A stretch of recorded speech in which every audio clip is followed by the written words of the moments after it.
সবসময় মাছ মাংস ভালো লাগে না, মাঝে মাঝে মনে হয় ডিম দিয়ে একটু ভিন্নভাবে তরকারি রান্না করতে।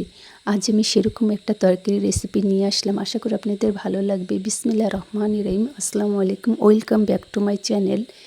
ডিমগুলো সিদ্ধ করে খোসা উঠিয়ে নিয়েছি।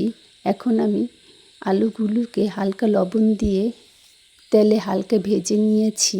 এখন সেই তেলে আমি দিয়ে দিচ্ছি 1 বাটি পেঁয়াজ কুচি, দিয়েছি 2 টুকরো দারচিনি, 3টা এলাচি দিয়ে ভালোভাবে নেড়েচেড়ে দিয়েছি স্বাদ মতো লবণ। পেঁয়াজটা মজে এসেছে মতো। এখন আমি দিয়ে দিচ্ছি হাফ চা চামচ আদা এবং রসুন বাটা, দিচ্ছি পরিমাণ মতো হলুদ গুঁড়া, দিচ্ছি স্বাদ মতো মরিচের গুঁড়া দিয়ে নেড়েচেড়ে নিচ্ছি। কোনো নতুন আপু কিংবা ভাইয়ারা আমার ভিডিওটা দেখে থাকেন এবং আপনাদের কাছে যদি ভালো লাগে, আশা করি আমার পরিবারে যুক্ত হবেন, লাইক কমেন্ট করবেন। আমিও আপনাদের পরিবার থেকে ঘুরে আসব। আর যে সকল আপু ভাইয়ারা আমার পরিবারে যুক্ত হয়েছেন তাদের অসংখ্য ভালোবাসা ও দোয়া রইল। আমি মশলাটা কিছুক্ষণ কষিয়ে নিয়েছি, দিয়ে দিয়েছি সামান্য পরিমাণ পানিটা দিয়ে মশলাটা বেশ কিছুক্ষণ কষিয়ে নিয়েছি। এখন দিয়ে দিয়েছি ভেজে রাখা আলুগুলো দিয়ে নেড়েচেড়ে কষিয়ে নিচ্ছি। এখন দিয়ে দিচ্ছি সামান্য পরিমাণ পানি।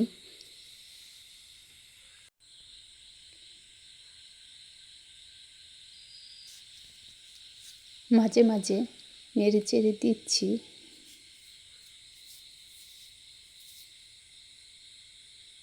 কিছুক্ষণ ঢাকনা দিয়ে রেখেছি। ঝোলটা শুকিয়ে গিয়েছে, আলু সিদ্ধ হয়ে গিয়েছে। এখন আমি দিয়ে দিচ্ছি ভেজে রাখা ডিমগুলো দিয়ে কিছুক্ষণ নেড়েচেড়ে কষিয়ে নিয়েছি। এখন ঝোলের জন্য দিয়ে দিচ্ছি পরিমাণ মতো পানি দিয়ে কিছুক্ষণ ঢাকনা দিয়ে রাখবো।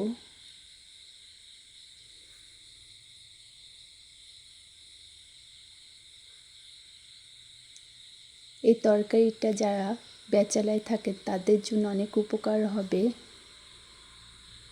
কারণ তাদের হাতে সময় কম, ঝটপট করে এই তরকারিটা রান্না করে নিতে পারবেন। তরকারিটা প্রায় হয়ে এসেছে। এখন আমি দিয়ে দিচ্ছি জিরা গুঁড়া দিয়ে কিছুক্ষণ ঢাকনা দিয়ে রেখেছি। এখন দিয়ে দিচ্ছি কয়েকটা কাঁচামরিচ দিয়ে 2-3 মিনিটের মতো জাল দিয়ে নামিয়ে নিব। হয়ে গেল আমার মজাদার ডিমের তরকারি।